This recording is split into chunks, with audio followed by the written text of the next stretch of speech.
Faut-il mentir pour réussir avec les femmes? C'est une vraie question. Et après des années à coacher des centaines d'hommes, j'en suis arrivé à un constat brutal. Sous couvert d'authenticité, la majorité ne sait pas se mettre en valeur. Ils ne savent pas se raconter auprès des femmes sous leur meilleur jour. Et pour ça, deux raisons principales. Premièrement, ils ne savent pas ce qui impacte vraiment une femme. Ils n'ont aucune idée des leviers émotionnels à activer, ni sur quel bouton appuyer pour susciter de l'intérêt. Ils ne savent pas quoi raconter, sur quel ton, ni comment éveiller sa curiosité. Et du coup, ils vivent tous la même injustice. C'est que l'autre mec qui parle à cette même femme, qui parle de ses soirées superficielles à Ibiza, lui fait briller les yeux, alors que eux, pourtant plus profonds, perdent de l'intérêt de la fille au bout de 2 minutes. Pourquoi? Parce qu'ils ne comprennent pas une règle fondamentale de la séduction, c'est que tout est question de perception. Ce que tu dis, comment tu le dis, les images que tu évoques, tout ça crée chez elle un étalonnage comparatif inconscient où elle te place hiérarchiquement par rapport aux autres hommes, en haut ou en bas d'eux. Et elle le fait selon des règles très précises que tu dois apprendre à maîtriser dans ton storytelling. Et d'ailleurs, entre nous, toi aussi tu le fais cet étalonnage. Quand tu regardes une femme, ton cerveau se demande simplement au début, est-ce qu'elle est plus belle ou moins belle qu'une autre? Et encore, je reste poli. Chez les femmes, c'est la même chose, mais les critères sont beaucoup plus complexes. La deuxième raison, elle est encore plus profonde, c'est ils ont peur de ne pas être eux-mêmes, peur de faire semblant, peur de paraître bête, peur de leur propre lumière. Et c'est pour ça qu'ils échouent. Ils préfèrent rester neutres plutôt que de risquer briller. Dans cette vidéo, je vais t'apprendre exactement comment te mettre en valeur par ton verbal et par les histoires que tu racontes. Et quand les plus gros fuckboys sont obligés de mentir pour arriver à leur fin, toi tu vas utiliser quelque chose de beaucoup plus puissant, la puissance des mots et du storytelling, sans jamais avoir besoin de mentir. Tu vas te raconter sous un nouvel angle. Alors avant de commencer, abonne-toi à cette chaîne, active la cloche et mets-nous un commentaire si tu aimes ce qu'on fait.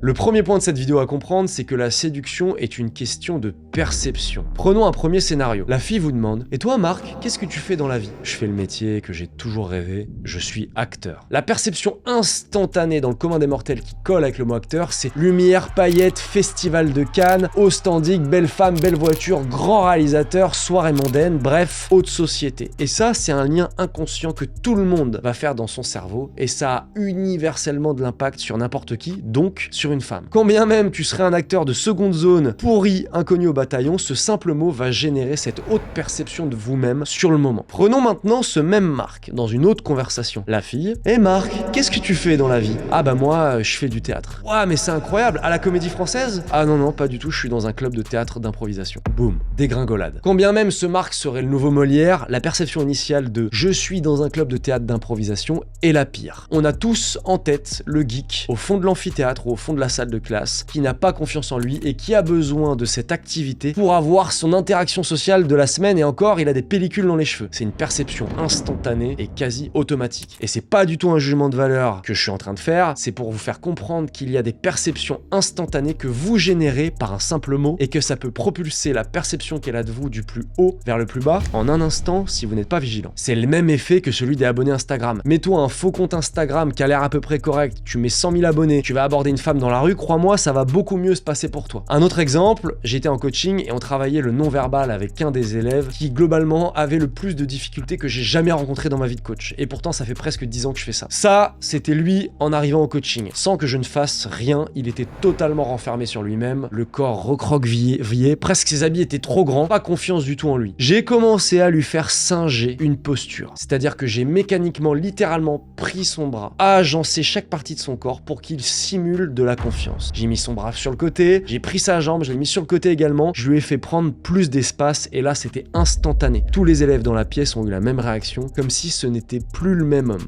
beaucoup plus confiant, et je pense que ça se voit à l'image, je te laisse regarder, c'est exactement le même mec alors que j'ai juste changé sa posture. Même lui me disait que pour la première fois, prendre conscience de son corps de cette manière, il n'avait plus du tout la même sensation de lui-même. Et instantanément, notre perception à tous dans la pièce à son sujet a changé. Une fois cette question de perception comprise, que tu as bien compris que un seul mouvement, un seul mot peut changer la perception que la fille va avoir de toi, je vais te parler des axes de valeurs fondamentaux qui doivent absolument se retrouver dans une interaction avec une femme pour avoir un réel impact sur elle. Et surtout, comment bien les raconter.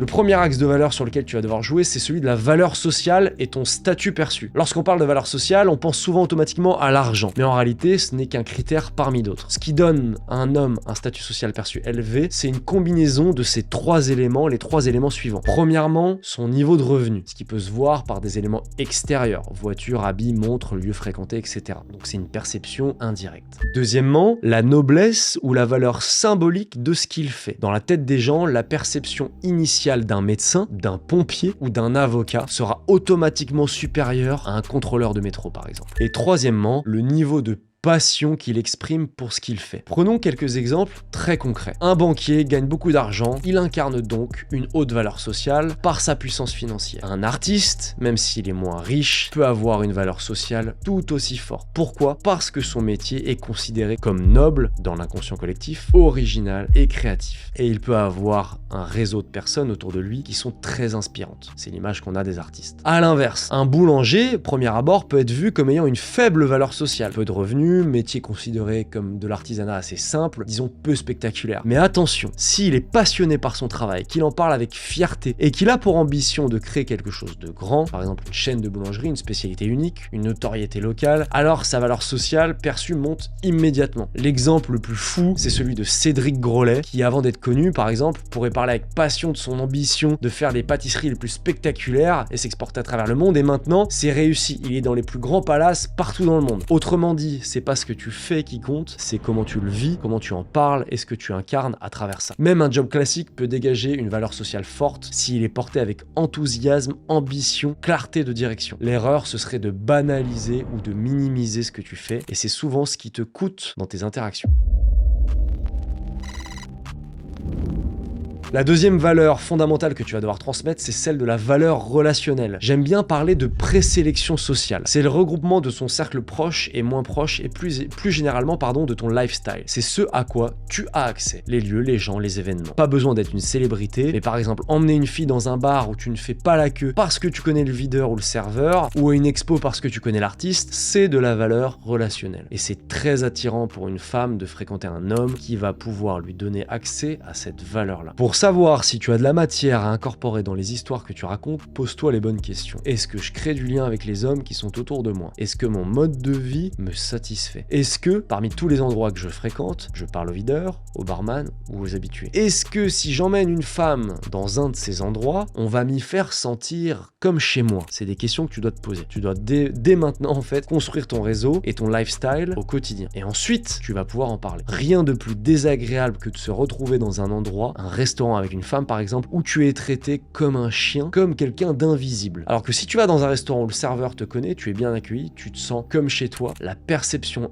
instantanée qu'on va avoir de toi sera évidemment très haute. Voici quelques exemples de conversations avec une perception totalement différente. Ça va t'aider à te raconter et à comment bien raconter tes histoires. La fille dit: et toi Marc, qu'est-ce que t'as fait pendant ces vacances? Je suis allé en Grèce avec des potes, on a fait tous les bars de la côte et pris quelques photos. La perception instantanée engendrée par cette histoire courte, c'est le Kevin en short de bain fluo avec plein de tatouages, 4 mots de vocabulaire, une casquette en arrière, qui a été rodé avec ses potes près de l'hôtel Intercontinental pour pécho des meufs. Cercle social restreint, accès à peu de gens importants, centre d'intérêt faible, globalement, pécho des meufs. Et attention, j'exagère un peu dans mes illustrations, mais je vous garantis que 90% d'entre vous, lorsqu'on vous pose la question qu'est-ce que vous étiez en train de faire ou qu'est-ce que vous allez faire, c'est je rejoins des potes. Non seulement ça ne dit rien sur vous, mais lorsque la fille ne vous connaît pas, la perception initiale ne peut que être faible. Prenons maintenant ce même Marc dans une autre conversation et après avoir suivi sa formation avec l'école du State. Et toi Marc, qu'est-ce que t'as fait pendant ces vacances? Ouais, je suis allé dans un endroit, c'était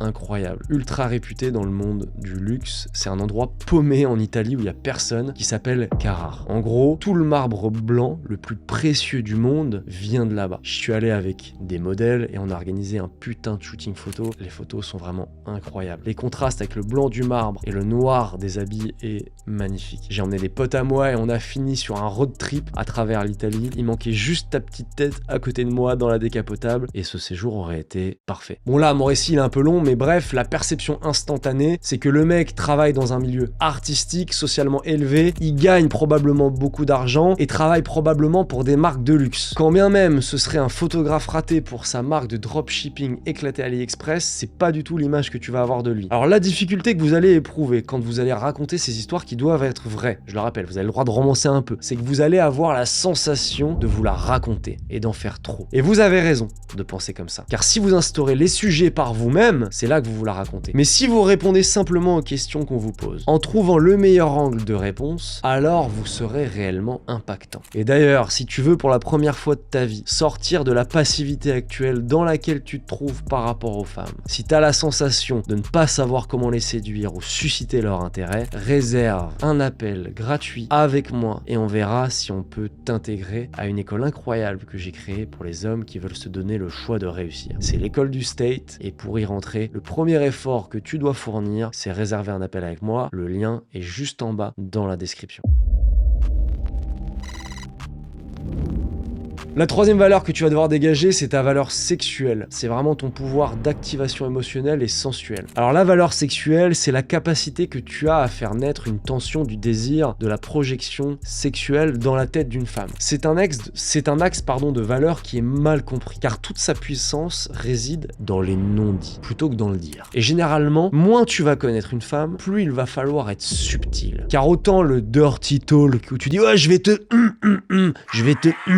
qui est la forme la plus brutale et explicite de démonstration de valeur sexuelle, là j'exagère mais t'as compris, autant ça peut être très excitant pour une femme que tu connais, ta copine par exemple, autant ça peut être un véritable turn-off pour une femme que tu ne connais que très peu. Cette valeur sexuelle repose sur deux piliers complémentaires, le non-verbal et le verbal. D'abord le verbal, on va appeler ça l'impact silencieux. C'est ici que tu dois exceller. Ta manière de regarder une femme, de te rapprocher sans te justifier, de maintenir une tension sans la briser par des gestes nerveux ou parasites, ou encore de l'humour mal calibré, tout ça, face à une femme que tu viens de rencontrer, ça communique sans un mot que tu es un homme qui sait ce qu'il fait. Ce non-verbal inclut la gestion de la proximité physique, à quelle distance tu te places face à la fille, ton regard qui doit être stable, lent, ancré, ton rythme, ne pas parler ou bouger trop vite, le silence et le fait d'assumer ces silences sans avoir la gêne, le ton de ta voix, posé, chaud, grave, chaleureux, sensuel. Quand une femme ressent tout ça, elle ne se dit pas il est beau ou il est drôle, elle sent qu'il se passe quelque chose d'érotique, même si elle ne peut pas toujours l'expliquer. Le deuxième axe de cette valeur sexuelle, c'est le verbal, c'est la création d'une tension plus explicite cette fois. C'est là que tu es en train d'apprendre à jouer plus finement. La valeur sexuelle verbale, c'est ta capacité à flirter, à suggérer, à te positionner comme un homme séduisant sans tomber dans la lourdeur. Ça passe par des sous-entendus, des jeux de rôle, des compliments détournés, des phrases à double sens, des mises au défi ludiques. Par exemple, tu me regardes comme ça, mais est-ce que tu tiendrais 5 minutes de plus face à moi